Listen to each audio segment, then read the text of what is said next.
Here's the deal. A tune that worms its way into your brain like an earworm with ulterior motives, packing brooding bass and harmonies that sting sharper than a scorned ex's glare. Fleetwood Mac's The Chain goes beyond mere melody. It's the auditory chaos of a family feud where grudges fly but bonds refuse to snap. Lurking in its rhythms, revelations that amp up the band's real-life circus to sitcom levels, laced with heartbreaks, rogue rehearsals, and a bass riff that circled the planet swifter than Scandal in Hollywood. We're slicing into this enigma, and mark my words, that legendary hook will echo differently forever after. Let's rewind to the mid-70s, when Fleetwood Mac was less a band and more a walking therapy session. Picture the scene.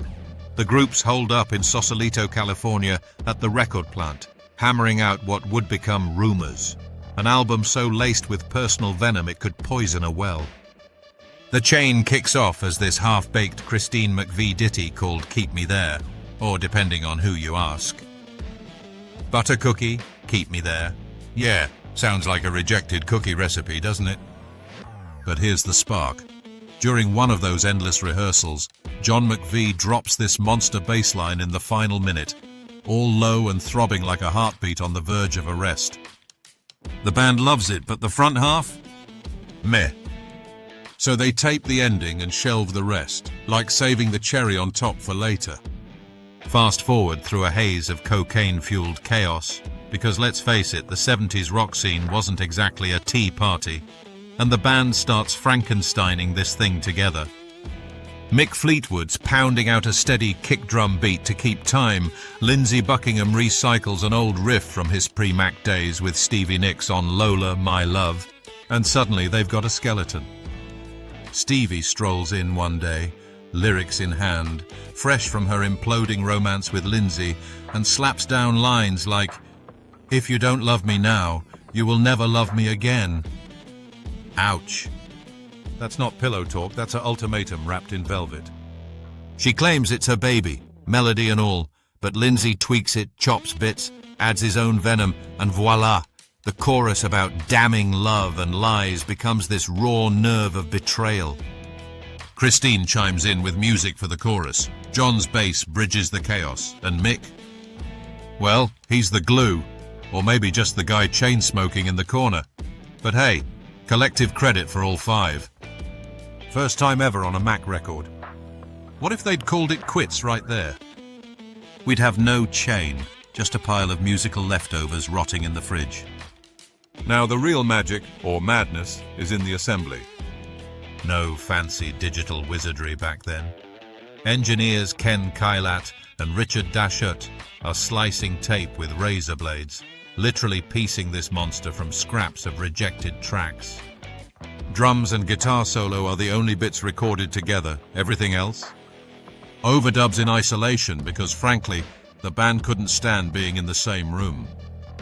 Two couples splitting, Stevie and Lindsey, Christine and John, while Mick's marriage crumbles in the background. It's like recording an album in a minefield.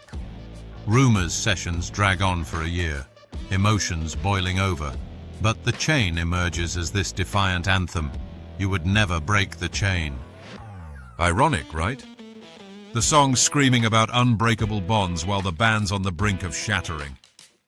What if they had broken up? Imagine Stevie solo, Lindsey busking on street corners, and Mick starting a chain of drum shops, pun very much intended. Speaking of drama, let's unpack those lyrics like a therapist with a grudge.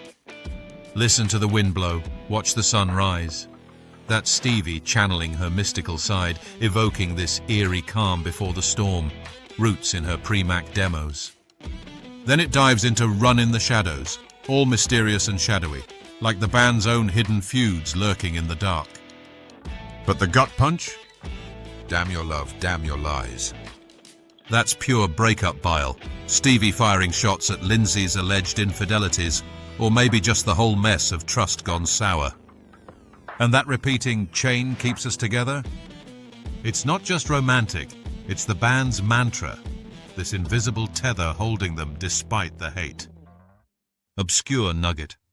Stevie originally had more verses, but Lindsey axed them, turning it into this tight, tense beast. What if he'd kept them?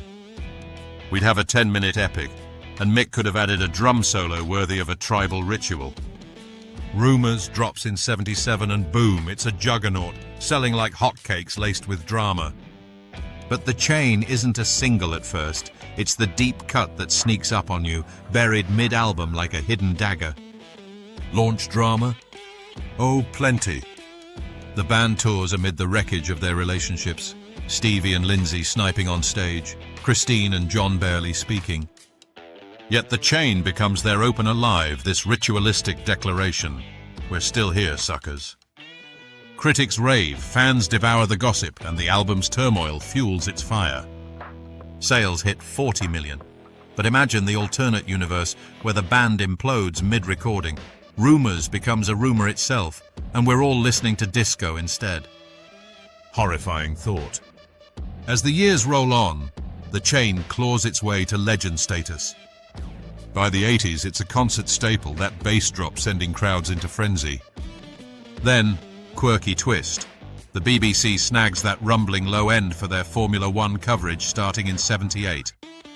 Yeah, John's bass line becomes the soundtrack to screeching tyres and champagne sprays, blasting across UK tellies till 96, then revived from 2009 to 2015. Obscure fact, it charts in the UK decades later thanks to F1 fan campaigns. Peaks at 68 in 2025 of all years. What if they'd picked something else? Imagine Go Your Own Way for pit stops, total mismatch. Fast forward to the reunion era. 1997's The Dance live album kicks off with The Chain, reuniting the classic lineup and reminding everyone why they endured. Even after Lindsay's booted in 2018, they keep it, with Neil Finn and Mike Campbell stepping in, proving The Chain's unbreakable, or at least replaceable.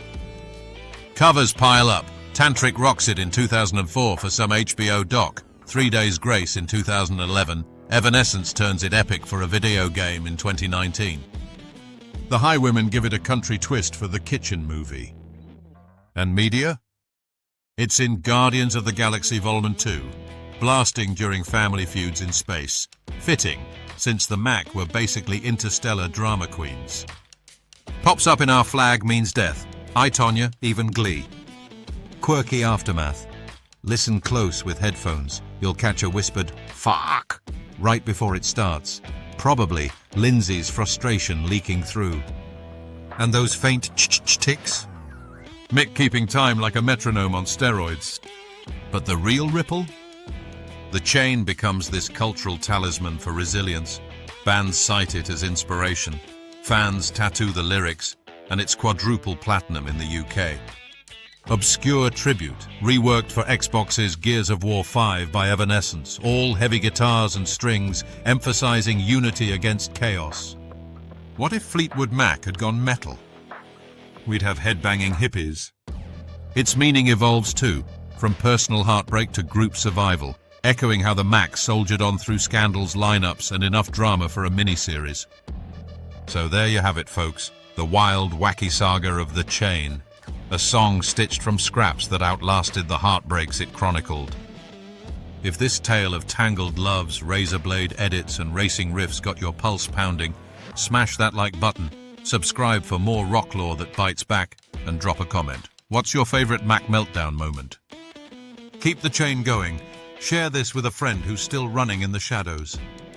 Until next time, remember, damn the lies, but never break the vibe.